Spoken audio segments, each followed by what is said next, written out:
This is CGTN, China Global Television Network. It's a heartbreaking scene of human suffering and pain. It is estimated 60,000 refugees from Sudan may have crossed over into Chad. The United Nations says that number may have reached 100,000 by now. This week on the program, we focus on the human impact of the conflict in Sudan, the dire situation of the refugees, and what lies ahead for the worst affected by the fighting. I'm Penny Nakaribe in Borota, Eastern Chad. Welcome to Talk Africa.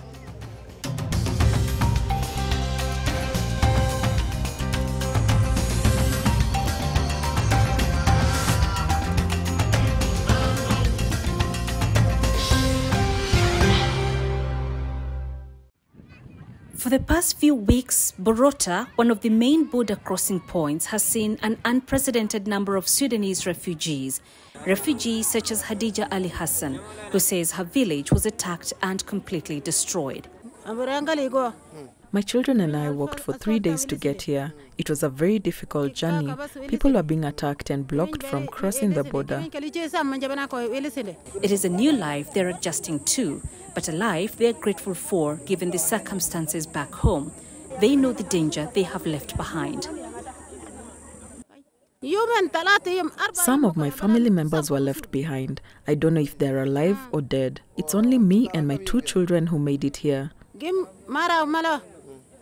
Hadija is not the only one worried about relatives stuck across the border.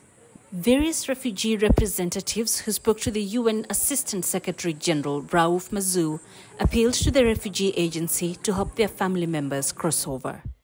There are at least 25,000 refugees in this informal settlement camp, and the UNHCR says that number has grown in just 1 week. Now, just to give you an idea of how fluid the situation is here, this is the first point of contact the refugees have with the UNHCR or any other aid agencies. And once they get here, they're now given the very basic needs, that is food, water, and shelter. And so those you see with these kinds of tents, the UNHCR branded tents, these are the ones who've already been identified by UNHCR. They've been given these tents, but then not everybody has managed to go through that process so far. So let me just walk a little bit further so you can see there's plenty more of makeshift camps, and here is an example of one of those. Now, if you look at this, they don't yet have the UNHCR branded tents. This means they haven't yet been given the basic needs that they require, at least in terms of shelter. But we do know they have access to water, they have access to food. The WFP is bringing food rations here, and there are also mobile clinics that are visiting the camps just to attend to those who are injured. The Chadian government says it has allocated more land to the relocation of the refugees to safer areas. These are new arrivals. We already finished relocating the first group. We have identified a new site where we can relocate them. The willingness by Chad to accommodate refugees has offered a bit of comfort to some, like Hadija, who says she has no desire to go back home. Since I don't know whether my family members are alive or not, I don't see the need of going back. I'm at peace here and I will stay here. Such is the human impact of the ongoing conflict in Sudan, a war whose casualties are not in numbers, but people who have lost everything and yet have the resilience to live on.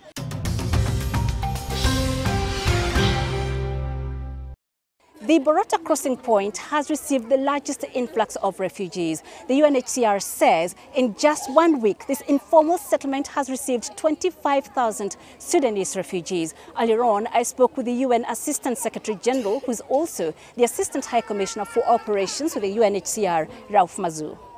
No, the humanitarian situation I've seen here is very, very preoccupying. This is one place where very close to Sudan, where we're seeing the consequences of the crisis in Sudan. 25,000 people, more than 25,000 people who are here in Borota, dire needs in water, need in healthcare, need in shelter, and we have to race against the rainy season that is coming to provide the assistance that is required. Okay, the UNHCR has given an estimate of 65,000 refugees who've crossed into Chad, but with the fighting in Khartoum and Darfur and refugees crossing in daily, is that still the figure you have, or is it higher now? What we've reached now as a figure is indeed more than 60,000. We see, unfortunately, as the situation in Sudan it continues to deteriorate, we're seeing a continuous influx of people into neighboring countries, generally speaking, not just Chad. But in Chad, it is very possible that the 100,000 people that we estimated at the beginning of this crisis may be surpassed, and we have to be ready for that. A majority of those refugees have settled along the border in informal settlements, such as where we are in Bogota. There is a concern that they're still at risk from the fighting across the border. How big of a concern is their security for your agency? It's essential. It's essential, their security. So it is a huge concern that we have. When discussing with the refugees, they are telling us that they still have some of their family members on the other side of the border, and some of them want to wait for them before they move further. Others are saying we hope that the situation in Sudan will improve so that we'll be able to go back to our places of origin. So we have to also be conscious of that. We're going to try to find a location which is secure, but not too far from the border, where they will be able to be settled, where we'll be able to build temporary shelters, and when we'll be able to provide assistance in better condition. As you can see, the population is primarily children, 90% of women and children, and their level of vulnerability is very, very high. So you've started relocating them to safer areas amidst huge logistical challenges and a budget shortfall. How are you planning to carry out the relocations in the sort of 5 weeks deadline you have before the rains come? As you said, the logistics are very, very, very difficult. We have to mobilize all the resources possible. We've made an appeal asking for resources from the international community, close to $500 million for refugees and movement into neighboring countries. It's essential that we get these resources to be able to continue, for us to be able to continue to do that essential work that you spoke about, which is the relocation of people away from the border. Here, we may be in a situation to have to relocate them not too far away from the border, but it will still remain a huge logistical constraint, because you then need to bring the humanitarian assistance to where they are, and whether it is from Farshana to here or from any other location, it is indeed very difficult. So resources for us to be able to manage that huge logistical challenge that you're talking about. Okay, so how is the international response so far right now? Is it adequate? If yes, in which areas? And if not, what more do you need? We need more people to see what's happening here, and thanks for what you're doing. And this is what we're doing, to appeal, to advocate, to appeal to the international community for more resources to come. It normally takes time for the international community to organize itself and provide resources, but we are very, very hopeful that we will get the resources that we require. And how are you balancing the needs of these Sudanese refugees and those of the host country Chad, which has its own humanitarian crisis?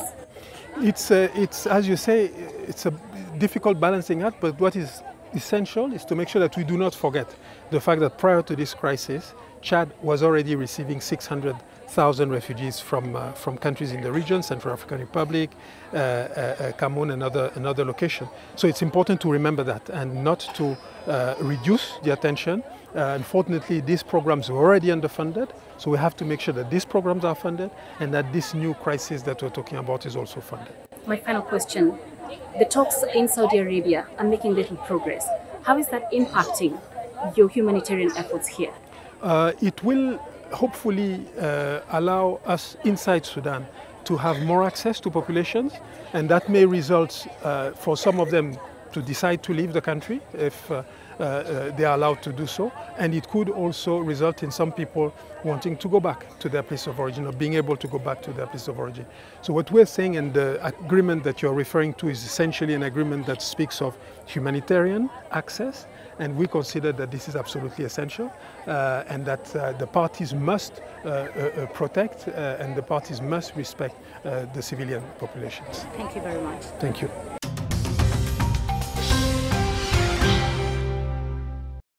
Eastern Chad is seeing heightened insecurity due to the conflict in Sudan. With the volatile Darfur region just across the border, the lives of innocent civilians are increasingly being put at risk. Kurfun is Chad's last frontier on the border with Sudan. But this small and sleepy trading center has generated a lot of attention in the country.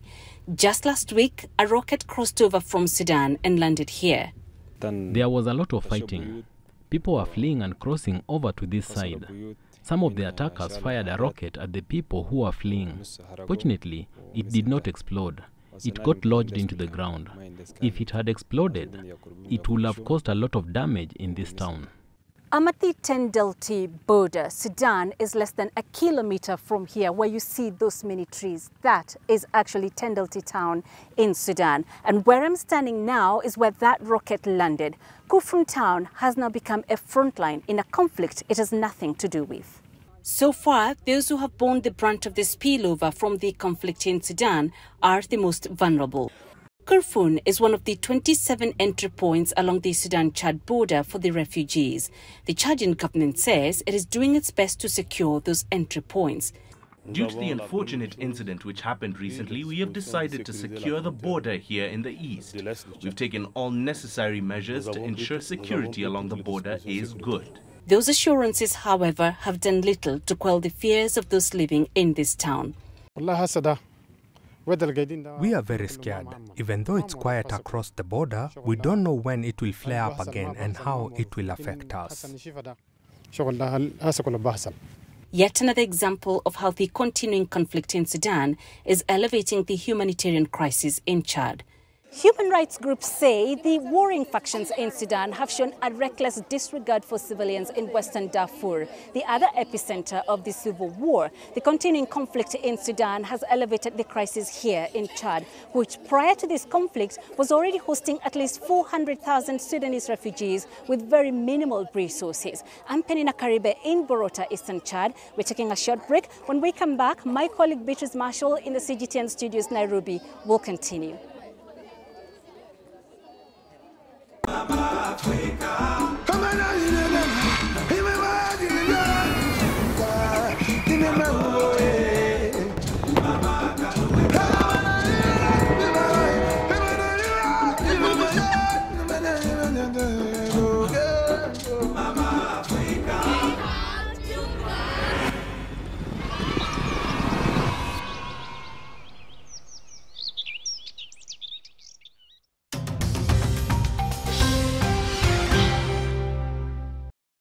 Indeed, welcome back to Talk Africa. Joining me now to take a closer look at the impact of the conflict in Sudan on the region are from Banjul in the Gambia, Paul Ejime, international and global affairs expert, and from London, David Otto-Endele, international defense and security analyst and director on security for the Horn of Africa Institute for Peace and Security.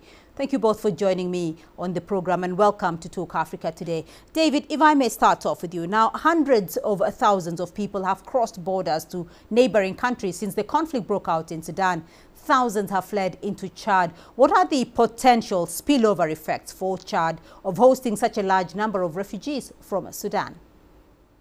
Bridges, as you rightly mentioned, the war in Sudan has not just, left Chad alone.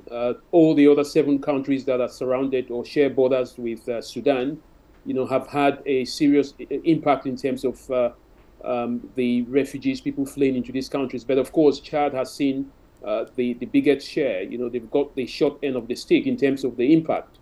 But I think the main concern, for a country like Chad, is that first of all, Chad, has its own instability because remember that there's a rebel group that has been negotiating with the government, which led to the killing of the former president Idris Deby. That issue is still there. So and that was compounded by what many have described as the constitutional coup that occurred in that country. So this refugee flow into Chad doesn't make matters easy, in terms of one, the stability of the country, number 2, the economy of the country, but also the security situation in Chad.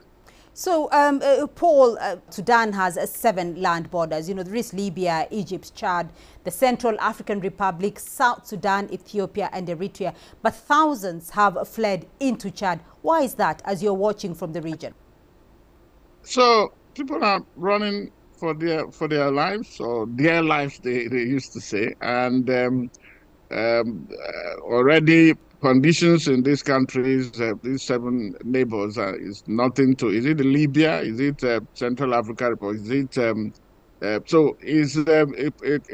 a zone of conflict that, people run in. Today you are internally displaced, and then tomorrow you become a refugee that can fly, flee your country to another country, to a neighboring country. And then they couldn't have done it otherwise, because where do you want them to go? They are not moving with, transportation. I mean, it's perhaps easier for them to use their legs and run and all that.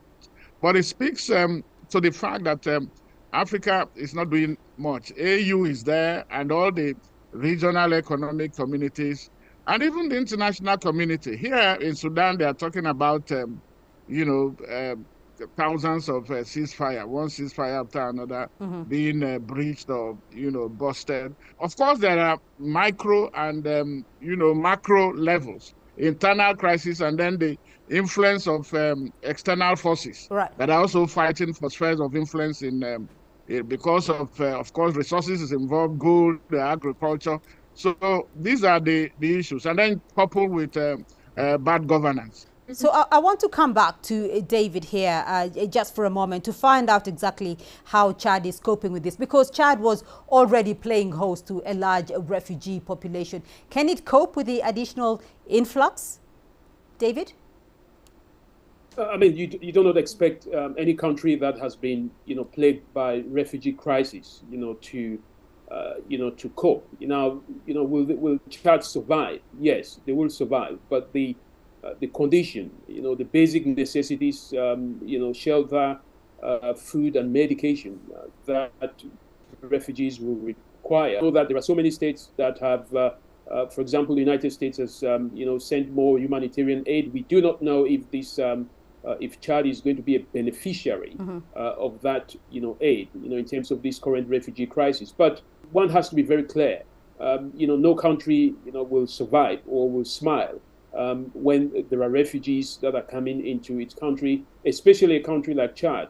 As I mentioned, it's quite, has its own economic and political instability. So my short answer is, Chad will cope, but, it will be very, very challenging, and it will impact on its economy. It would also impact on its political stability.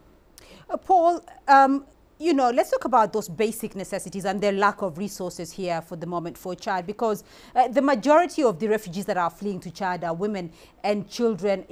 Can't the country or the region or humanitarian agencies, are they sufficient to help those who are most vulnerable to this conflict? So in these cases, already there is a shortfall of inadequacy, and now this influx will further complicate the situation. You can never have enough when it comes to humanitarian crisis. There is food, there is medication, there is sanitation, and then, what do? They can't even talk about going to school and all that. So it is a very, it's tragic. And then for the international community to allow that to happen is what one cannot understand. They should take blame for it, because, like I said, there are internal, dynamics to how these conflicts start. But you notice that the role or the disposition of external forces, they tend to aggravate the situation, because you see them pitching tents. They are supporting either of those who are at play. For instance, in Sudan, if the moment the two generals stop getting support from externally, that is when conflict will stop. Ditto for Chad itself, where you have the rebels that managed to assassinate Idris Deby, or is it in Central African Republic, and so on and so forth. So it is the responsibility of these countries. They have failed. Of course, there is no government as far as we know. Even Chad itself, after the Idris's assassination, the son has taken over and is dilly-dallying. It cannot keep postponing when he is supposed to hand over. And those are the crises, political, constitutional, and then you now have to, leading up to a humanitarian catastrophe. So let me come back to you, David, and look at this whole security implication on the Sahel region particularly. How has the influx of refugees into Chad impacted the overall security and social dynamics in the Sahel region? What are the specific security challenges that could arise due to the refugee influx into Sudan, into Chad? I mean, there's also, the angle that you've got to consider. Now, there are genuine refugees that will be fleeing the war from Sudan, as a result of their own safety. But also there will be, people that would accompany those refugees who are perhaps, fleeing for other purposes. Now, the big problem has always been that, when you have such routes where refugees are fleeing in their huge numbers, then, criminal organizations, will perhaps, or maybe terrorist organizations as well, will perhaps use those same routes, to supply or smuggle weapons, to smuggle drugs. And then you have the bigger implication. So that is why, for example, what we've talked about previously is that there has to be a real focus on, ending the crisis or the war between General Al-Burhan and General Hemeti of the Sudanese, the Rapid Support Forces and the Sudanese Army. So we've got to be able to focus. I mean, when I talk about we, I talk about the African Union, because, the responsibility is there for IGAD, the African Union, neighboring state like South Sudan. The Sahel is very porous, and it has a plethora of, on instability. Talk about the presence of terrorist organizations in Mali. Talk about the instability and migration issues in Libya. Again, as we've always said, unfortunately, Sudan is surrounded by very unstable states, and states that have, either one form of political or geopolitical ambition. Paul, looking at the lessons that can be learned from here, from whether it is the refugee crisis or the conflict itself in Sudan, are there lessons that can be learned from previous refugee crises in other parts of the world that could inform the response to the Sudanese refugee situation in Chad? I think the problem is that lessons are not learned. That is why you keep history keeps repeating itself. I remember, was it in the 80s or 90s, there was an international conference that was held in Sudan on refugees. That tells you that it's not a today issue. Now it is Sudanese now that are fleeing, going to Chad. So today, like I said, you never know who will be. Today you are displaced internally, and the next day you have to. It doesn't matter who you are, even the heads of state. So, and that rings a bell. It sends the rest, flag that there has to be some deliberate, strategic attempt to have good governance and make sure that those factors that generate or spew conflict and then lead to insecurity and instability and then creating refugees do not happen. I think that is where it is. And unless and until they get to the crowd, getting to that basics, right, or providing what it takes to let people enjoy their normal life, economically, politically, socially, provide what it takes for people to enjoy dignity of life. Otherwise, you find them, in fact, before refugee situation, you find people migration. People leave because of poor economic situation. Right. And now, if you have to leave because of conflict, that becomes a double jeopardy. So lessons, I don't know whether they will ever learn, because if they do, we won't have all these repeat performance every now and then. All right. So I want to get your final comments very briefly. Let me start off with you, David. How do we move on from there? What happens next? What are the key areas that require urgent intervention? We have to develop an early warning signal in terms of how conflicts break out. Because if you do solve that problem, if you can prevent conflicts from happening through understanding indicators of how conflicts break, I think ECOWAS has established that. But unfortunately, and I know that Nigeria has one early warning center, but I also know that some of these centers have not been very operational. So I think Africa in general, the Sahel in particular, or perhaps the current region we're talking about specifically, we need to establish, or they need to establish, some early warning signals to understand how conflicts break out. But above all, that's a preventive measure. Let's talk about a reactive measure. Now that we have refugee crisis, it's quite simple. What a refugee needs is home, which is shelter. Of course, they need medication, they need food, they need to be accepted within the local communities where they are being hosted. And also they need to have a plan in terms of whether they're going to return back to the country where they're coming from, because being a refugee is not a permanent status. So I think these are the kind of lessons that should have been learned. What kind of measures are supposed to be put in place. But the last thing which I think should be done is that we need to be able to understand how to approach conflict, and how to mediate in conflict in a unified format. Not to bring multiple partners, whose interests are quite diverse and who perhaps, do not want to see the same outcome in terms of, conflict resolution. And this is why the current conflict in Sudan is taking different forms, because, of course, there are various parties wanting various outcomes. All right. Paul, you have the final word on this. Well, like David said, I think it's in a tripod, and at three levels: the immediate actions to be taken to address the issue, and then the medium, and then long-term solution. For now, silence the gun, and then so that stop killing, and and so that perhaps some of these people may have to go back, and then before you start talking about reintegrating them into a place where they're not familiar with.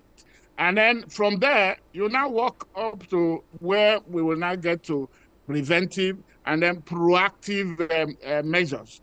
Because what is lacking is, David, it is we are being reactive, and that is not the issue. You have to prevent something from happening. The early warning mechanism should warn you. There's a red flag that something is not going well. And it starts from governance. There is poor or bad governance that is at the center of it. And that now creates the problem of people feeling that they are not part of the system, they are marginalized, or nothing is provided, there is corruption, there is, oppression, and all that goes into bad governance is a whole lot. At the end of the day, what you end up with is this conflict. And then women and children are they are the most affected because they are the, the most vulnerable. The men were the ones that are causing the problem, but look at who takes the heavy burden. It shouldn't be so. I think Africa can do with less of all these distractions, because it's distractive. Right. Otherwise, we'll be talking about how do we. The world is moving. The world is moving ahead. They're not waiting for Africa, and so the earlier you stop these killings and then concentrate on development and progress, the better for Africa. All right, gentlemen, thank you very much for your insights on the program. But that's all we have time for on this edition of Talk Africa. A big thank you to our guests, Paul Ejime, International and Global Affairs Expert, and David Otto Enderley, International Defense and Security Analyst and Director on Security for Horn of Africa Institute for Peace and Security. And thank you to my colleague, Penina Karibe, for her coverage of the ongoing refugee crisis in Chad. Remember, you can be a part of this conversation online through our social media handles on Facebook and Twitter. And you can also catch the show on our YouTube playlist. To keep this conversation going, and join us again next week for more Talk Africa. From me, Beatrice Marshall, and the team here in Nairobi, until next time, it's bye-bye.